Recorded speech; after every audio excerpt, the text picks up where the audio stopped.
Divorce মানেই ব্যর্থতা নয়। ডিভোর্স মানে দুইজন মানুষের অনেক চেষ্টা করেও একসাথে সুখী থাকতে না পারা।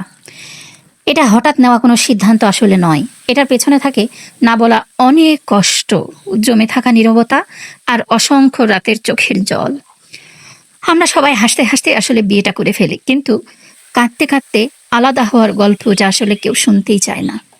তবুও সত্য হলো, সব সম্পর্কই আসলে সন্তানের দোহাই দিয়ে টিকিয়ে রাখা যায় না। আর সব শেষ মানেই শেষ হয়ে যাওয়া তো নয়। ডিভোর্স মানে ভালোবাসা ছিল না, এটা নয়। বরং অনেক সময় ভালোবাসা থাকলেও নিজের আত্মসম্মান, শান্তি আর নিরাপত্তা সে সম্পর্কের মধ্যে থাকে না। আর যেখানে কোনো শান্তি ও নিরাপত্তা নেই, সেখানে মানুষ নিজেকে হারিয়ে ফেলে। আলাদা হওয়া মানেই কিন্তু দুর্বলতা নয়। কখনো কখনো এটা নিজের জন্য জীবনের সবচেয়ে সাহসী সিদ্ধান্ত আর নিজেকে বাঁচানোর সিদ্ধান্ত নেওয়া।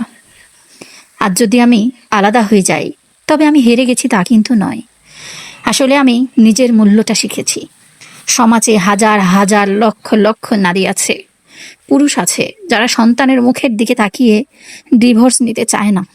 আসলে সন্তানের দিকে তাকিয়ে ডিভোর্স না নিয়ে সন্তানের চোখের সামনে সারাটা জীবন জ্বলে পুড়ে মরার চেয়ে সেই সন্তানকে বুকে নিয়ে আলাদা হয়ে সন্তানের জন্য বেঁচে থেকে নিজের জীবন যাপন করাটা একান্তই জরুরি। আমি এটা তাই মনে করি।